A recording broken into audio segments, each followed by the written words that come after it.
예를 들면 오징어, 문어, 낙지 짚고 또 그 유제품, 버터, 치즈를 비롯한 홍시, 콩자반, 그 다음에 밀가루로 된 그런 것들을 많이 드시면 이게 점도가 높아서 위장벽에 딱 붙어버려요. 안녕하세요. 용한연, 용한한의사 염용환입니다. 여러분들 소화는 잘 되고 계신가요? 혹시 나는 먹었다면 체하고 소화가 안 돼서 머리도 무겁고 힘도 없고 짜증난다 이런 분들 혹시 계신가요? 여러분들 병원에 검사해도 나오지도 않고 소화는 안 되고 뭔가 만져보면 딱딱하면서 뭐가 깝깝한 느낌이 많이 드는 그런 경우 있으시죠? 그런 분들 여기저기 다 다녀도 치료가 잘 안 됩니다. 오늘 여러분들을 위해서 담적에 관해서 제가 말씀드리겠습니다. 여러분들 많은 도움 되었으면 좋겠습니다. 담적이라는 거는 뭔가요? 담적이라는 것은 우리가 목마를 때는 음료수, 술, 물도 마시고 음식도 여러 가지 좋아하는 것도 먹고 또 경우에 따라서는 또 특별한 것도 드시고 그러잖아요. 이런 것들이 모여서 이제 우리 몸에 필요한 영양분도 만들고 체액도 만들고 하는데 이게 위하고 특히 소장 부분에 쌓여서 빠져나가지 않고 독소화되어 있는 상태인데요. 실제 뼈를 만져서 진단하는 방법을 복진이라고 합니다. 제가 이제 그쪽 분야의 전문가인데요. 한의사들을 위해서 한방임상복진학이라는 책을 제가 오래전에 펴내서 다른 분들이 많이 참고를 하고 계십니다. 실제로 저희들 같은 전문가들은 만지면 그 부위가 만져지고 또 제 같은 경우에는 몇 년 되었다 이것까지 그렇게 말씀을 드릴 수 있습니다. 그러면 현대의학에서는 담적을 인정하지 않는다? 물론인데 왜 그렇게 말을 하고 그거에 대해서는 어떻게 생각하시는지? 위내시경이나 또 뭐 다른 여러 가지 뭐 CT나 이렇게 사진 촬영을 해도 안 놓으시는 분들이 많잖아요. 그래서 뭐 신경성이다 내지는 기능이 좀 약해져 있다 이런 말씀만 듣는 경우 많죠. 그래서 이제 물론 그런 경우도 많습니다. 많지만은 여러분들이 공복 시에 이렇게 배를 만져서 뭔가 딱딱한 게 만져진다면 근육으로 오인될 수도 있습니다. 그건 이제 저희 같은 전문가들이 확인을 받는 게 좋으세요. 그런 게 있다면 담적인데요. 그 위 같은 경우는 위샘이 한 2천만 개 정도 되거든요. 그러면 이게 이제 만일에 음식독이 쌓여가지고 이게 파괴되면서 지금 지하실로 내려가 버렸을 때 소장도 육모세포라고 이제 잔털이 있습니다. 요것들이 파괴돼가지고 누수 현상이 생겨서 안으로 내려앉았을 때 표면에서 보면 전혀 보이질 않습니다. 그래서 이건 검사상에 나타나지는 않습니다. 그러나 뭐 좀 오래된 분들은 이렇게 주먹만한 것들이 만져지기도 합니다. 근데 검사상으로는 암도 아니고 암이 아니라서 좋죠. 이게 이제 위하고 소장 같은 게 에너지나 영양분 피해 생산 라인들이잖아요. 그래서 그런 생산 라인들이 문제가 생기기 때문에 상당히 체력이나 그 나의 쾌적한 삶을 유지하는 데 있어서 이게 지장을 초래합니다. 위 모양이 있습니다. 주로 위에 큰 굽이라고 되어 있는 이 부분에 많이 쌓이고요. 날문이라고 이제 12장 그러니까 소장의 윗부분이죠. 12장 부분에 넘어가는 이런 부분하고 그 다음에 이제 위 점막을 이렇게 조영재 넣어 찍은 사진 있죠. 보시고 공장이라고 이제 빈 창자 소장의 빈 창자 쪽에 보면은 그 육모 조직이 많아요. 거기에 그래서 그쪽으로 들어가서 지금 많이 쌓입니다. 간혹 대장에도 있는 경우도 있는데 그건 흔치 않는 경우입니다.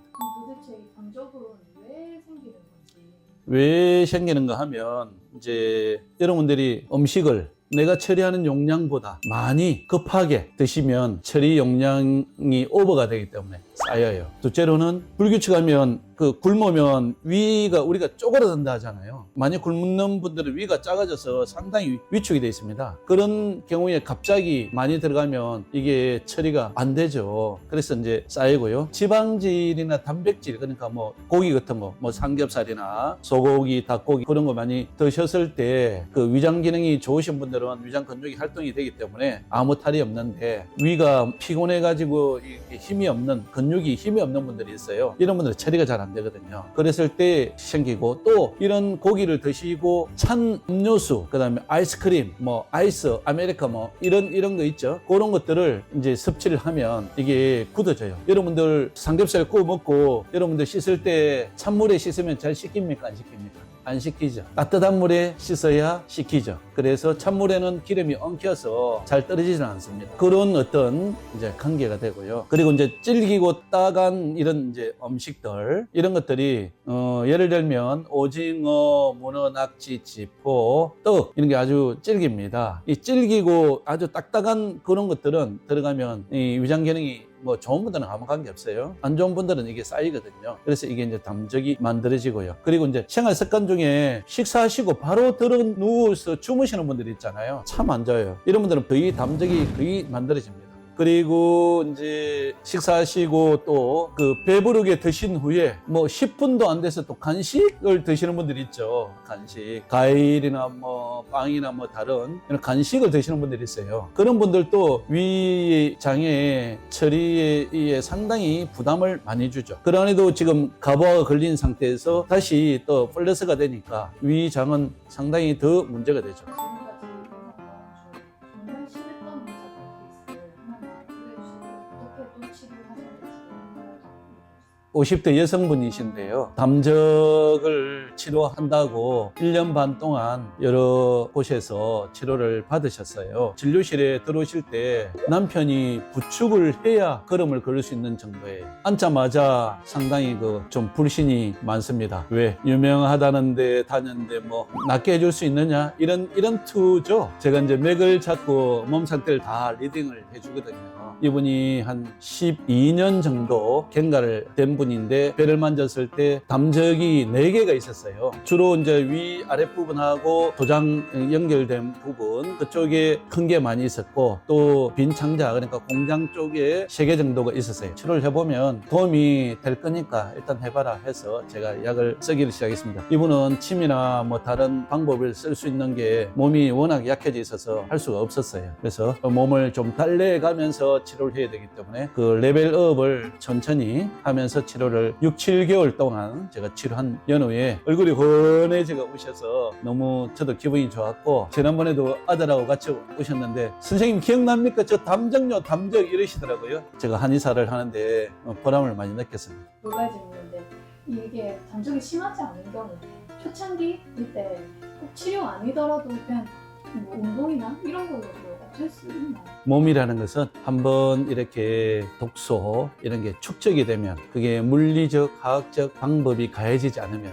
원리치로 잘 원상 회복이 안 됩니다. 지금 현재 있는 상태에서 머물게는 할 수 있습니다. 머물게 하는 것마다 큰 도움이 되죠. 머물게 하고 이제 더 진행이 안 되게 그러니까 운동, 그 다음에 식사 습관 조절, 뭐 여러 가지 뭐 그걸 만들었던 원인을 근본 원인 본인 자신에게 있기 때문에 그걸 제거하면서 내가 알아차려서 치료하는 것은 매우 좋습니다. 그러나 한번 만들어진 것은 반드시 치료를 받아야 됩니다. 얘기 들어보니까 이게 꼭 위만의 문제가 아닌 것 같고 다 영향을 미치는 것 같은데 이게 어떤 영향을 미치는지 좀 훑어주세요. 네, 아주 좋은 질문 하셨고요. 여러분들 이제 이빨이 많이 안 좋으신 분들 많죠. 이빨이 안 좋아가지고 뭐 씹는 게 좀 힘들고 턱관절이 안 좋아서 입이 좀 잘 안 벌어지면서 이렇게 힘드신 분들도 있어요. 특히 아프다니신 분 있죠. 꼭 침 맞으세요. 침이나 약침 치료를 잘 되거든요. 그 고치셔요. 담적이 여기서 출발되는 거잖아요. 그리고 이제 침샘 분비가 안 되시는 분들이 있어요. 침이 분비가 돼야 소화 효소 좀 넣으면서 당류 그러니까 탄수화물 이런 거는 빨리 처리가 되는데 그런 분들도 치료를 받으시면 됩니다. 그 다음에 기운이 약하거나 스트레스 받아서 식도에 자주 음식 드시면 걸리는 분들이 있어요. 살에 걸리기도 하고 이게 목 쪽부터 시작하고 가슴 쪽으로 식도 내려가면서 걸려서 이런 분들은 문제가 있거든요. 여기에만 탈이 있는 게 아니고 위장이 다 탈이 있는 수가 많아요. 이런 분들도 꼭 그 치료를 해서 한방 치료를 해서 고치세요.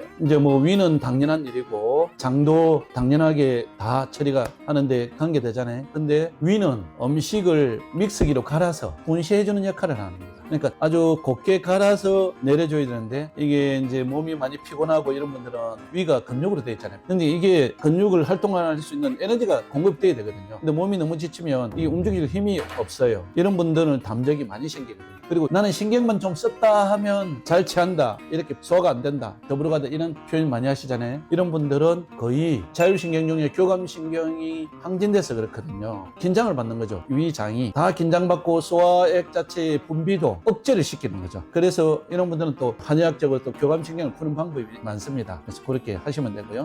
특히 이제 지방간이 있는 분들은 지방이 원래 분해가 잘 안 되잖아요. 기름진 거 많이 드시면 담적이 많이 생깁니다. 또 그리고 뭐 췌장에 염증이 있다든지 췌장 기능이 떨어진다든지, 그다음에 썰개에 뭐 염증이 있다든지, 담도가 막힌다든지, 담석증이 있다든지, 췌장에도 이 췌장액이 12장으로 또 들어가잖아요. 썰개에서 썰개즙이 또 분비를 제대로 정확하게 해서 또 12장 쪽으로 들어가줘야 되는데, 이게 서로 연합적으로 작용을 해서 지방이나 이런 것들을 분해를 해야 되는데, 이런 것들이 탈이 나면 담적이 만들어질 확률이 더 높은 거죠. 그리고 나는 장이 늘 배가 아주 차갑다 이런 분들 있잖아요. 배가 차가워서 한 번씩 음식 잘 먹으면 소화도 안 될 뿐더러 배가 아파서 너무 힘들다 이런 분들, 검사해도 특히 안 논다, 뭐 진통제 먹어도 안 된다 이런 분들은 아주 한약이 치료가 아주 잘 됩니다. 그래서 장의 온도를 높여야 되고요. 그러니까 찬 거를 안 드셔야 되겠죠. 냉장고에 있던 반찬도 한 10분에서 20분 내놨다가 냉기를 좀 빼고 드셔야 되고요. 찬 음료수 찬 거 드시면 안 되겠죠. 물론 알아서 잘 하시겠지만 간혹 그래도 입이 당겨서 드신다는 분들은 조심을 해야 되겠죠. 그리고 이제 그 식사 중에 물을 많이 드시는 분들 계세요. 물이나 음료수 이런 거 있죠. 많이 드시는 분들 계세요. 이런 분들은 위도 소화 효소가 있고 장에도 소화 효소들이 많이 나오잖아요. 이런 것들이 농도가 묽어져요. 묽어져서 이게 제 기능을 발휘를 못하고요. 그리고 음식이 물을 머금으면 무거워져서 이게 경쾌하게 움직여야 되는데 어그적 움직여요. 활동이 떨어지니까 당연하게 쌓일 수밖에 없죠. 그래서 이런 분들도 상당히 식사 중에 물을 많이 드시면 음료수, 액체류죠. 국물, 물, 주스, 음료수, 차 이런 거 많이 드시면 무조건 많이 생길 수가 있습니다. 그리고 이제 점도가 높은, 그러니까 유제품, 그러니까 버터, 치즈를 비롯한 홍시, 콩자반, 그 다음에 밀가루로 된 그런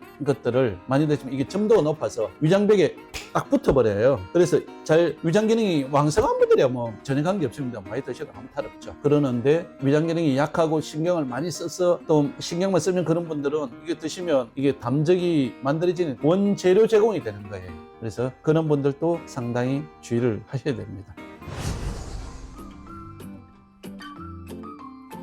여러분들 많은 도움이 되셨습니까? 여러분들 뭐 좀 전에 말씀드렸듯이 이게 담적이 위장만의 문제가 절대 아닙니다. 여러분들 그죠? 담적을 치료하기가 쉽지 않아요. 이건 난이도가 높은 병입니다. 그래서 경험이 많고 전문가인 선생님들을 찾아서 꼭 치료하셔야 시간 낭비, 돈 낭비가 되지 않습니다. 담적을 치료해서 행복한 삶을 살길 바랍니다. 여러분들 자 다음에 또 뵙겠습니다. 안녕.